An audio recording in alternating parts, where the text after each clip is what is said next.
नमस्ते साथियों, वंदे मातरम, भारत माता की जय। जय गौ मां साथियों, जय आयुर्वेद, राजू भाई अमर है। साथियों, वर्तमान में लगभग 5 से 6 तरह की थेरेपी जो भारत में है वो भी चल रही है। एलोपैथी है, आयुर्वेद है, नेचुरोपैथी है, होम्योपैथी है। होम्योपैथी में भी 2-3 तरह की आ चुकी हैं और एक माहौल बनाया जा रहा है। हालांकि मैं इस बात को कहने से मैं बचता हूं, लेकिन आज मुझे लगता है कि बात कहने का समय आ चुका है और मैं इस बात पे अब मैं बिल्कुल बोलूँगा और रुकने वाला भी नहीं हूँ। साथियों, आप जब भी आयुर्वेद को पढ़ना शुरू करोगे, क्योंकि देखिए मैं वैद्य नहीं हूँ, ना मैं वैद्य की श्रेणी में आता है। कई बार क्या होता है, मेरे जैसे कुछ लोगों को लगता है कि हम वैद्य हैं। आयुर्वेद ये कहता है कि गलती से ठीक हुए रोगी, अगर कोई गलती से ठीक हो जाए और उससे अपने आप को वैद्य मान लेना, वो सबसे बड़ी मूर्खता है।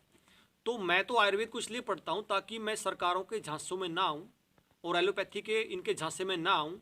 कम से कम मैं अपने शरीर को किस तरह स्वस्थ रख सकता हूँ, अपने परिवार को किस तरह स्वस्थ रख सकता हूँ, मैं अपने साथियों को किस तरह मोटी मोटी बात बता सकता हूँ। क्योंकि आयुर्वेद के 2 पार्ट हैं, स्वस्थ के स्वास्थ्य की रक्षा करना और रोगी को पुनः स्थिति में लेके आना।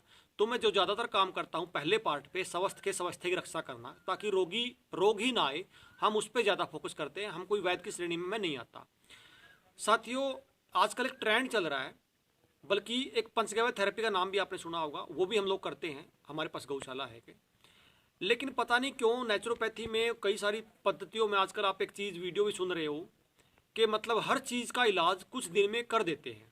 साथियों में, जब भी आप आयुर्वेद पढ़ोगे, जब भी आप महर्षि चरक को पढ़ोगे, वाग्भट को पढ़ोगे, सुश्रुत को पढ़ोगे, किसी को पढ़ोगे, तो आयुर्वेद में स्पष्ट स्पष्ट ये लिखा है कि रोग 3 तरह के होते हैं, साध्य, सुख साध्य और असाध्य। ध्यान रखना, गौर करना, साध्य, सुख साध्य और असाध्य। साध्य जो ठीक हो सकते हैं, सुख साध्य जो आसानी से ठीक हो सकते हैं, असाध्य जो कभी ठीक नहीं होते। साथियों, ऐसा आयुर्वेद में कुछ रोग स्पष्ट तौर पे लिखा है कि ये रोग अगर इस तरह के लक्षण आ जाएं तो ये रोग असाध्य है, इनकी चिकित्सा नहीं करनी चाहिए। अगर इनकी कोई चिकित्सा करेगा तो वो वैद्य है, उसका अपयश बढ़ेगा, उसकी कीर्ति नहीं बढ़ेगी, उसका अपयश होगा, क्योंकि वो रोगी को नहीं बचा पाएगा, रोगी को ठीक नहीं कर पाएगा।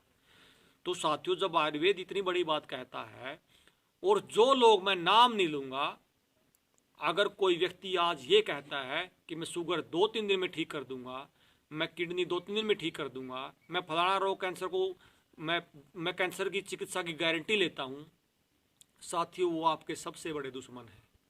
वो आपकी भावनाओं के साथ खेल रहे हैं, ये ध्यान रखना। कैंसर भी एक ऐसी होती है, कैंसर भी एक तरह की ऐसी होती है जो लाइलाज होती है।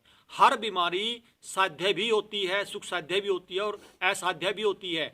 पाइल्स भी ऐसी होती हैं, साध्य भी होती है लेकिन असाध्य भी होती है। बवासीर, आपकी जो कैंसर है वो साध्य भी होती है लेकिन असाध्य भी होती है। 20 तरह की प्रमेय में से, मधुमेह में से 19 तरह की प्रमेय साध्य होती है, लेकिन एक जो मधुमेह होती है, जो वातज होती है, वो असाध्य भी होती है। साथियों, मैं आपको ये बात इसलिए कहना चाहता हूँ, देखिए एलोपैथी ने इस देश को नुकसान किया, इस दुनिया को नुकसान किया, वो किसी से छुपा हुआ नहीं है। लेकिन आजकल कुछ पैथियाँ जो ये कहती है कि हम हर तरह के रोग 3-4 दिन में ठीक कर रहे हैं, देखो वो अच्छा काम कर रहे हैं, परमात्मा उनका भला करे। लेकिन एक व्यक्ति को आयुर्वेद के नाम पे, दूसरी पैथी के नाम पे ये कहना कि सारे ही रोग ठीक हम लोग कर रहे हैं, वो आयुर्वेद के भी दुश्मन है और आपके भी दुश्मन है। क्योंकि ऐसी कोई गारंटी आयुर्वेद ही नहीं लगता, और दुनिया की जितनी थेरेपी हैं उसका मूल आयुर्वेद का है, ये आप ध्यान रखना। दुनिया की कोई पैथी हो, आयुर्वेद से बाहर इतनी भी नहीं है। ठीक है, मैं एक आयुर्वेद का एक पार्ट लेके मैं उसको अलग थेरेपी का नाम दूंगा, वो एक अलग विषय है, लेकिन आज जब भी आप उसके मूल में जाओगे वो आयुर्वेद ही आपको मिलेगा। आयुर्वेद से बाहर कोई दुनिया की पैथी नहीं बन सकती, क्योंकि आयुर्वेद ही हमें सिखाता है कि किस वस्तु का क्या गुण धर्म है। वो साइंटिफिकली जो एनालिसिस है वो आयुर्वेद ही हमें सिखाता है, आयुर्वेद से बाहर कुछ भी नहीं है।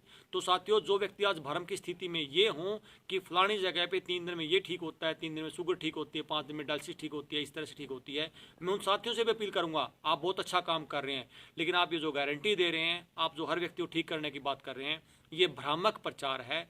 दुख होता है व्यक्ति को जब सारी पैथी में से निकल के व्यक्ति ठीक नहीं होता, जब उसका घर परिवार जुड़ता है और आप एक उसको नया, आप उसको एक उसको सबजबाग दिखा के, झूठे सपने बेच के उसको चिकित्सा के नाम पे आप उसका धोखा कर रहे हो, ये कतई सही नहीं है।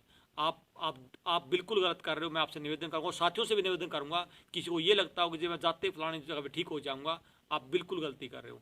कोई भी जो योग्य वैद्य होगा वो आपको कभी गारंटी नहीं देगा, ध्यान रखना। योग्य वैद्य कभी भी आपको किसी रोग की भी गारंटी नहीं देगा, क्योंकि चिकित्सा के 4 स्तंभ होते हैं, वैद्य, दवाइयाँ, रोगी और सहायक है। अगर इनमें से एक कड़ी भी कमजोर है तो आपकी चिकित्सा नहीं हो सकती।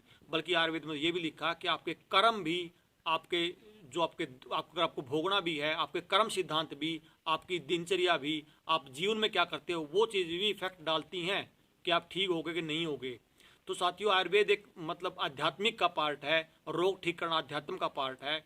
आप ऐसी चीज़ों में, ऐसे भ्रामक प्रचारों में ना आए। अगर आपको मान लीजिए मैं शुगर की बात करूं, अगर किसी को प्रमेय है, वो असाध्य है तो है, वो आप उसको कंट्रोल तो कर सकते हो आयुर्वेद के माध्यम से। आप अपनी भविष्य में किडनी तो बचा लोगे आयुर्वेद के माध्यम से।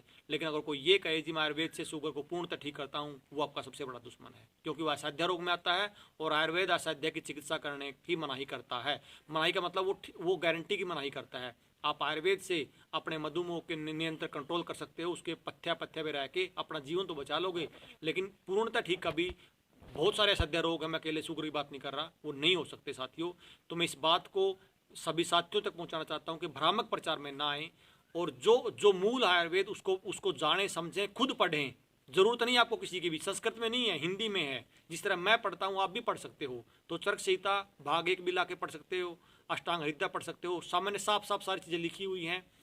साथियों नमस्ते। इसी बात के साथ मैं दोबारा अपील करना चाहूँगा उन साथियों से कि वो इस तरह का भ्रामक प्रचार ना करें। वंदे मातरम साथियों, भारत माता की जय।